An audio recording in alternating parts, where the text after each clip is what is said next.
ഇന്ന് നമ്മളെ മുത്തുനബിൻ്റെ 1501 ജന്മദിനമല്ലേ. അപ്പോൾ എല്ലായിടത്തും എന്തായി റാലിയൊക്കെ നടന്നോ? നബിദിന പരിപാടി മഴയായിട്ട് മാറ്റി വെച്ചിരുന്നു. നമ്മളെ മദ്രസത്തെ മാറ്റി വെച്ചിട്ടൊന്നുമില്ല കേട്ടോ. നേരം വെളുത്തായിട്ട് തന്നെ തുടങ്ങിയിന് കേട്ടോ. മഴയൊക്കെ ഉണ്ടായി. എന്നാലും എല്ലാവരും കുറേ കോടയും കോട്ടും ഒക്കെ ഇട്ടാട്ട് അണിഞ്ഞൊരുങ്ങി വന്നതാണ് കേട്ടോ. അങ്ങനെ ഞാനും പോയിട്ടോ. ജാഥക്ക് നേരം വെളുത്തായിട്ട് തന്നെ. എനിക്ക് സുബൈക്കത്തെ മൗലൂദിനൊന്നും കൂടാൻ കഴിഞ്ഞില്ല കേട്ടോ. എനിക്ക് അന്തിക്ക് ഇനി പണി. ഉസ്താദ്മാരും കുട്ടികളും കാരണവന്മാരും എല്ലാവരും ഉണ്ട് കേട്ടോ. മുന്നിൽ തന്നെ നല്ല ഊറ്റത്തിൽ നടക്കണ്. ഓരോ കൊല്ലം കൂടുന്തോറും നബിദിന പരിപാടി ഇങ്ങനെ ഉസാറായി വരികയാണ് കേട്ടോ. ജാഥൻ്റെ മുന്നിൽ തന്നെ ആദ്യത്തെ വരിയിൽ തന്നെ നമ്മുടെ പള്ളിക്കത്തെ മൗലവിമാരും കുട്ടികളും, അതേപോലെ പിന്നെ ബാക്കിൽ അതേപോലെ മദ്രസത്തെ കുറച്ച് കുട്ടികളും കേട്ടോ. ഫ്ലവർ ഷോ കാര്യങ്ങളൊക്കെ ആയിട്ട് നല്ല രസമുണ്ട് കേട്ടോ. ഇതൊക്കെ കാണാൻ വേണ്ടിയിട്ട്. ഇതൊക്കെ കാണുമ്പോൾ നമ്മളെ പഴയ കാലം ഇങ്ങനെ ഓർമ്മ വരുവേ.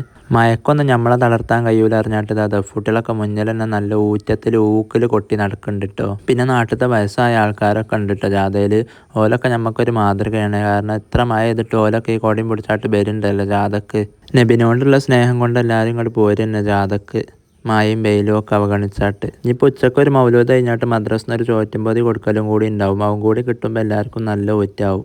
ജാഥൻ്റെ ഇടയിൽ ഓരോ മുട്ടായി വിതരണം നടക്കുന്നുണ്ട് കേട്ടോ. അവിടെയും പൊടിയൊക്കെ ആയിട്ട് ഓരോ മുക്കുന്ന അങ്ങനെ മുട്ടായും അതേപോലെ എന്തെങ്കിലും വെള്ളവും ഒക്കെ കൊടുക്കുന്നുണ്ട് കേട്ടോ.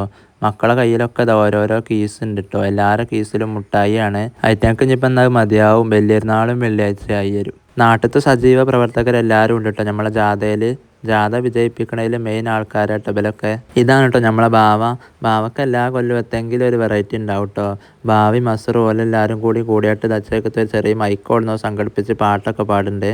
കുറച്ചൊക്കെ നടന്നപ്പോൾ പിന്നെ ദഫൂട്ടിലൊക്കെ ഇങ്ങനെ കൊയങ്ങാലെടുത്തേന്ന് തോന്നുന്നു കേട്ടോ.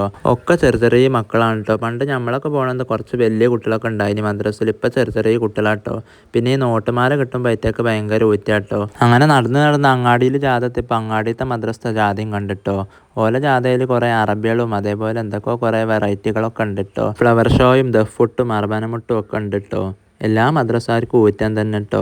പിന്നെത്താല്ലേ നമ്മളെ നബിൻ്റെ ജന്മദിനമല്ല, അതിന് ഇത്രയൊക്കെ ഊറ്റാൻ കൊള്ളുന്ന എല്ലാവരും. ഈ വീഡിയോ ഞാൻ പോസ്റ്റ് ചെയ്തിട്ടുണ്ടെങ്കിൽ കുറേ ആൾക്കാർക്ക് കുരു പൊട്ടുന്നുള്ളതൊക്കെ വെച്ചാറേട്ടോ. ആ കുരു പൊട്ടുന്നവരൊക്കെ അവിടെ കുത്തിരുന്ന് ഇങ്ങനെ പൊട്ടിച്ചോളിട്ടോ. അങ്ങനെ നമ്മൾ അവസാനത്തെ സ്വീകരണ സ്ഥലത്ത് എത്തിട്ടോ. അവിടുന്ന് നമുക്ക് കോഫിയും ഇതേപോലത്തെ ഒരു കേക്കും കിട്ടിട്ടോ. അങ്ങനെ അങ്ങാടിയിലെത്തി പള്ളിക്കലെ ഉസ്താദിൻ്റെ ഒരു വയലും കഴിഞ്ഞ് പിന്നെ നേരെ പെരേക്ക് പോന്നിട്ടോ. അപ്പോൾ എല്ലാവർക്കും ഹൃദയം നിറഞ്ഞ നബിദിനാശംസകൾ ഇട്ടോ.